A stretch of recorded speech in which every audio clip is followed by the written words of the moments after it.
Today we will start the parallel lines and transversal line. यहाँ पर 3 lines है. 2 lines are parallel. P is parallel to Q and M is transversal line. M is transversal line. All of understand? Now look here. In these angles में number लगा देता हूँ. Angle number 1, 2, 3, 4, 5, 6, 7 and 8. यहाँ पर जो angle number 1 and 5 है ये corresponding angles है. करस्पॉन्डिंग एंगल्स जो यहाँ पर कुछ पेयर्स है जो करस्पॉन्डिंग एंगल्स होते हैं. तो सबसे फर्स्ट पेयर है angle number 1 and angle number 5. ये दोनों करस्पॉन्डिंग एंगल्स हैं. सेकेंड है यहाँ पर 4 and 8. Angle number 4 and angle number 8 equal रहेंगे. थर्ड है angle number 2 and 6. 2 and angle 6. ये 2 और 6 है, ये करस्पॉन्डिंग एंगल है. फिर 3 and 7. Angle number 3 and angle number 7. तो यहाँ से अपन देख सकते हैं कि एंगल 1 और 5 इक्वल रहेंगे, 4 और 8 इक्वल रहेंगे, 2 एंड 6 इक्वल रहेंगे, 3 एंड 7 इक्वल रहेंगे.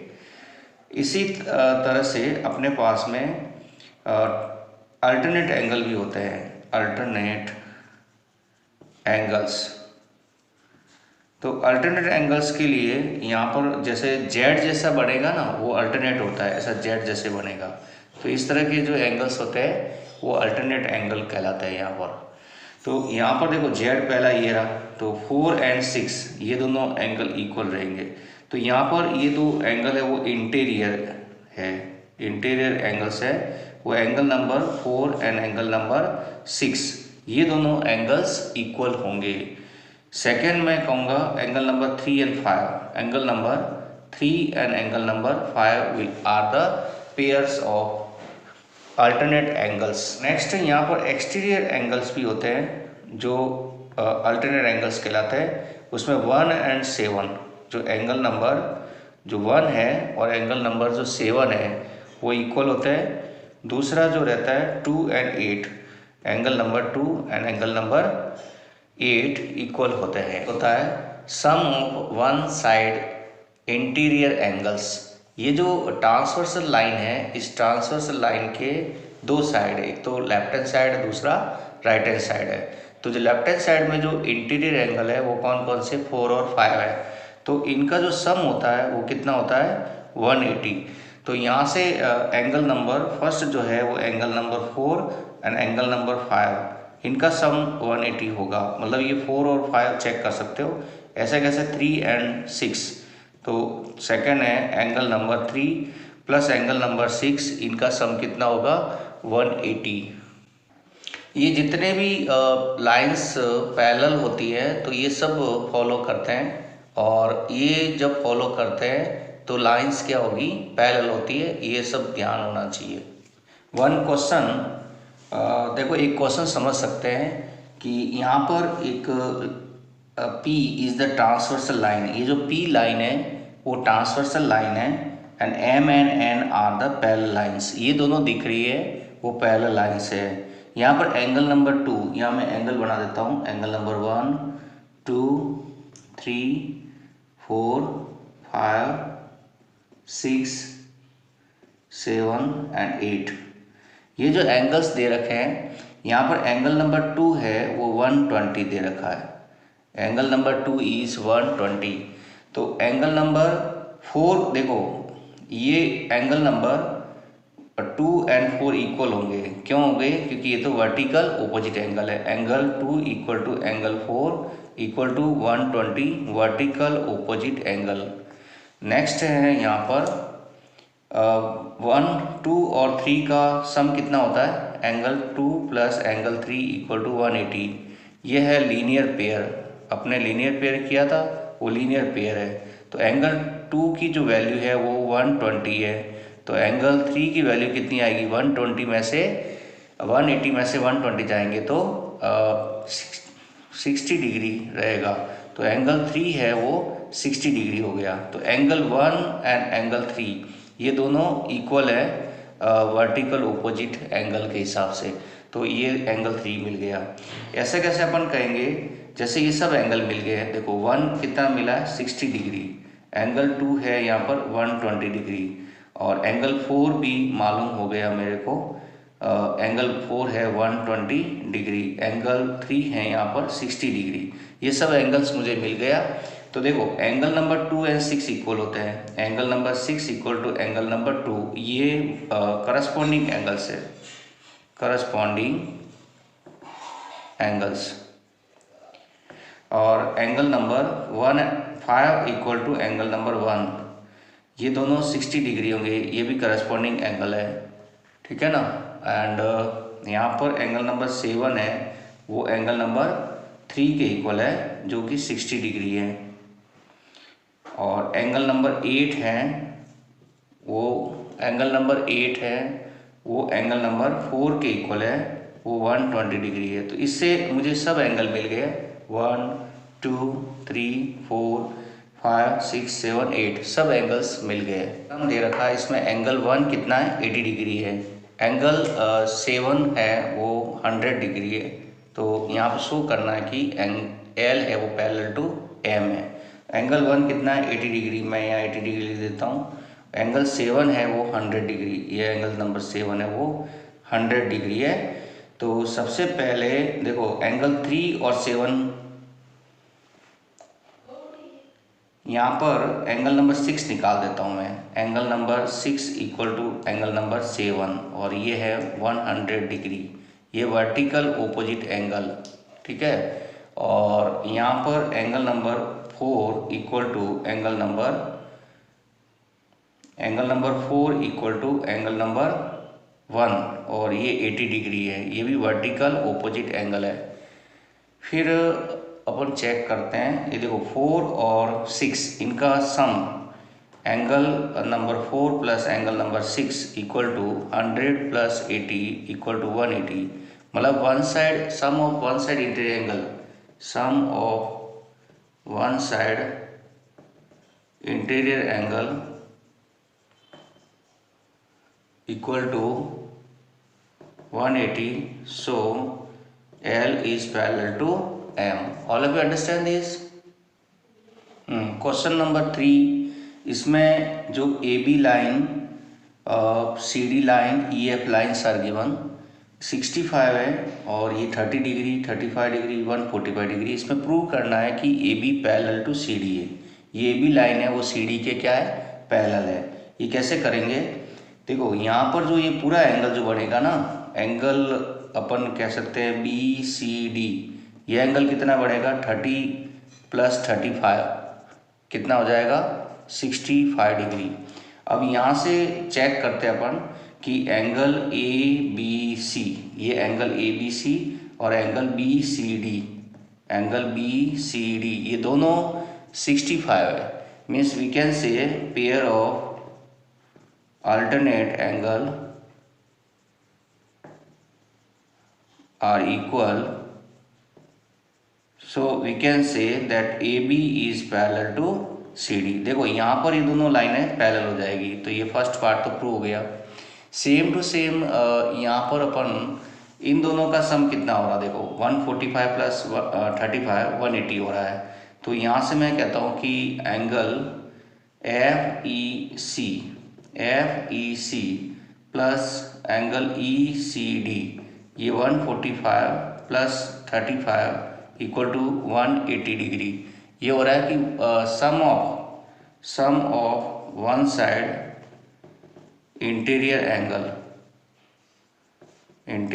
Angles equal to 180 degree. So EF is parallel to CD। तो ये बहुत ही इम्पोर्टेंट क्वेश्चन है, तो इसको करना है। Look here, if line AB is parallel to CD, ये AB line and CD line parallel है, and EF is parallel to CD, EF line है वो CD के पैरेलल है। फाइंड x की वैल्यू जो है वो फाइंड करनी है। तो सबसे पहले अपन क्या करते हैं कि ये दोनों लाइन पैरेलल लेते हैं कि A B is parallel to C D, A B parallel to C D, और ए सी ट्रांसवर्सल लेते हैं, A C is transversal line, ठीक है ना। तो इससे क्या मिलेगा, ये वाला एंगल मिल सकता है कि यहाँ से बी ए सी, ये जो बी ए सी और A C D equal to angle A C D, ये एंगल कितना होगा 66 डिग्री होगा, pair of alternate angle. Okay, next है ये जो लाइन लेते हैं E F is parallel to C D and E C is transversal line. तो इससे मुझे क्या मिलेगा कि ये जो एंगल है, इन दोनों एंगलों का सम, मतलब angle F E C plus angle E C D, इनका सम होगा 180 degree, sum of one side interior angle. तो ये एंगल है 150, तो एंगल ई सी और डी, ये एंगल होगा 180। तो एंगल ई सी डी की वैल्यू कितनी होगी, 180 माइनस 150, 30 डिग्री हो जाएगी। तो देखो ये तो आ रहा है 30 डिग्री, और ये पूरा कितना आया था 66 डिग्री आया था। तो वैल्यू जो x होगी वो क्या होगी, एंगल ए सी डी में से एंगल ई सी डी निकालना है। तो 66 में से 30 गए तो पीछे रह गए 36 डिग्री। तो इसका जो आंसर आएगा वो 36 डिग्री आएगा। All of you understand this? हाँ, यहाँ look here question, AB is parallel to CD, then we have to find x। ये दोनों लाइन है पैरेलल है, अब उनको x वैल्यू निकालना है। तो मैं यहाँ पर एक पैरेलल लाइन ड्रॉ करता हूँ। Okay, EF is parallel to AB, और AB पहले से किसके पैरेलल है, CD के। तो ये तीनों लाइन है पैरेलल हो गई। मैं सबसे पहले यहाँ पर इस एंगल को A सपोज कर लेता हूँ, ये वाला जो एंगल है ना इसको A, और ये जो एंगल है उसको B सपोज कर लेता हूँ। तो देखो यहाँ से AB हैं वो जैसे EF के पैरेलल है, and AE is transversal, AE is transversal line है। तो यहाँ से ये जो A प्लस 104, इनका जो सम होना चाहिए वो कितना होना चाहिए, 180 डिग्री होना चाहिए। तो जो A की वैल्यू आएगी, इसमें से मैं 104 माइनस करूँगा तो मुझे 76 डिग्री मिलेगा। तो एंगल A की वैल्यू 76 डिग्री आ गई। इसी सिमिलरली जो सेकंड पार्ट है उसको भी करते हैं। तो ये दोनों लाइन है पैरेलल है, तो B और जो 116 है उनका सम भी 180 होना चाहिए। तो जो B की वैल्यू आएगी यहाँ से वो 180 में से 116 जाएगा, तो 4 और 7 माइनस 1 64 आएगा, ये 2 आ गया। अब जो x की जो वैल्यू है वो किसके बराबर है, a प्लस बी के बराबर है। तो मैं यहाँ पर 76 और 64 इनका जो सम करता हूँ तो मुझे मिलता है 140। तो जो ये एंगल मिलेगा वो 140 मिलेगा। सेम टू सेम एक और क्वेश्चन है, ये दोनों लाइन है पैरेलल है, AB is parallel to ED, we have to find x। इस वाले केस में भी यहाँ पर अपन एक पैरेलल लाइन ड्रॉ करेंगे। तो ये जो लाइन है GH लाइन बना देते हैं। यहाँ पर कहते हैं कि GH is parallel to AB, और AB पहले से पैरेलल है ED के, मतलब ये तीनों लाइनें क्या हो गई, पैरेलल हो गई। यहाँ से सबसे पहले लेते हैं AB is parallel to GH, और यहाँ पर मैं ये जो छोटा एंगल है ये वाला, इसको मैं A सपोज कर लेता हूँ, और इस वाले एंगल को B सपोज कर लेता हूँ। और यहाँ जो ट्रांसवर्सल लाइन ले रहा हूँ BC ले रहा हूँ, इज ट्रांसवर्सल लाइन, ठीक है। तो यहाँ से जो A प्लस 40, इन दोनों का जो सम होगा वो हो जाएगा 180। तो जो A की वैल्यू है 180 माइनस 40, 140 आ जाएगी। फिर सिमिलरली B जो मैं करता हूँ, यहाँ पर भी यहाँ जो एंगल दिख रहा है B और 35, इनका सम कितना होगा 180। तो यहाँ से जो B की वैल्यू आएगी वो 180 माइनस 135 करेंगे, sorry 35 only we subtract So we will get here 145 we get। अब अपन को एंगल निकालना x, तो x की वैल्यू किसके बराबर होती है यहाँ से a प्लस b के बराबर। a की वैल्यू कितनी है 140 और b की वैल्यू कितनी है 145। तो जो x की वैल्यू आएगी वो कितनी आएगी 285। तो जो एंगल दिख रहा है यहाँ पर 285 हो जाएगा। All of understand this. हाँ, ये भी सेम टू सेम क्वेश्चन है। इसमें ए बी लाइन है वो पैरेलल है सी डी के, और यहाँ पर एंगल बी 120 डिग्री दे रखा है, एंगल सी है 100 डिग्री दे रखा है, एक्स की वैल्यू फाइंड कर रही है। तो यहाँ से सबसे पहले मैं एक पैरेलल लाइन ड्रॉ करूँगा ऐसे। जो ये लाइन है वो एक्स और वाई कह देते हैं, या फिर इसको पी क्यू बोल देते हैं, पी क्यू। तो पी क्यू यहाँ पर है वो ए बी के पैरेलल है, और ए बी खुद किसके पैरेलल है सी डी के, जिससे ये तीनों लाइनें क्या आ जाएगी पैरेलल आ जाएगी। अब अपन सबसे पहले ये लेते हैं कि A B is parallel to P Q and B E is transversal line, इसको ट्रांसवर्सल बोलते हैं। तो यहाँ से मुझे ये वाला एंगल मिल सकता है, ये वाला देखो, इन दोनों का सम कितना होगा, इसको मैं ए सपोज कर लेता हूँ, इसको बी सपोज कर लेता हूँ। तो यहाँ से ए प्लस 120 डिग्री एंगल हो जाएगा 180। तो इससे मुझे मिलेगा ए इक्वल टू 180 माइनस 120 60 डिग्री। तो ए की वैल्यू 60 डिग्री मिल गई। सेम टू सेम मैं सिमिलरली ये दोनों लाइनें पैरेलल हो गई, तो b प्लस 100 इक्वल टू हो जाएगा 180। तो यहाँ से मुझे b की वैल्यू मिलेगी 180 माइनस 100 इज 80 डिग्री। अब मुझे देखो ये P E Q is a line, ये लाइन है, तो इसके ऊपर जो एंगल्स होंगे ना इनका सबका सम कितना 180 होगा। तो यहाँ से a plus X plus B equal to कितना होगा 180 डिग्री।